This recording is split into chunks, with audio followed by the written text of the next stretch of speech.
Le Premier ministre du Burkina Faso avertit avec un ton ferme lorsqu'il a eu des échanges avec les directeurs régionaux des Nations Unies, le jeudi 11 juillet 2024. À cette rencontre, il a expliqué la raison du départ de la CEDEAO. Avant de laisser entendre nous observons l'Union africaine, et si elle se comporte comme la CEDEAO, nous la quitterons aussi. Même l'ONU n'est pas exclue. Le Burkina Faso pourrait se retirer de l'Union africaine, UA, et même de l'Organisation des Nations Unies, ONU, si celle-ci persiste dans des pratiques perçues comme néocolonialistes. C'est l'avertissement lancé par le Premier ministre Apollinaire Joshianson qui de Tambela a eu une rencontre avec les directeurs régionaux des Nations Unies. Occasion pour le locataire de la primature d'annoncer des mesures drastiques. Avec ses interlocuteurs, Apollinaire Joshianson qui de Tambela revient sur la raison départ du Burkina Faso, du Mali et du Niger de la CEDEAO.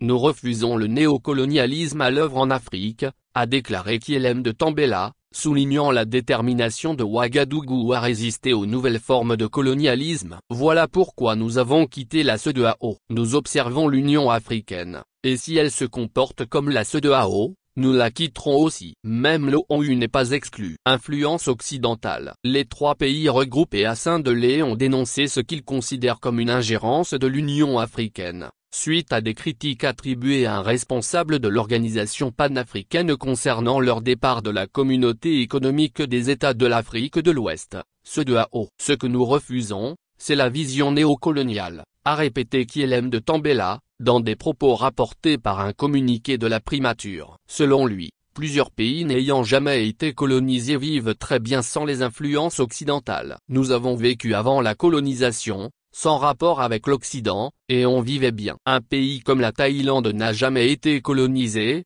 un pays comme l'Éthiopie n'a jamais été colonisé, mais ils vivent bien. Au contraire, ce sont les Occidentaux qui sont venus nous entraîner dans des labyrinthes à ne pas en sortir. C'est pour toujours nous maintenir sous les teignoirs. Des questions sur l'avenir. Le Burkina Faso, le Mali et le Niger, où des militaires ont pris le pouvoir, ont annoncé en janvier dernier leur départ de la CEDEAO, une organisation régionale de 15 États membres. Cette décision a marqué un tournant dans les relations entre ces pays et la communauté internationale, exacerbant les tensions et soulevant des questions sur l'avenir de la coopération régionale en Afrique de l'Ouest.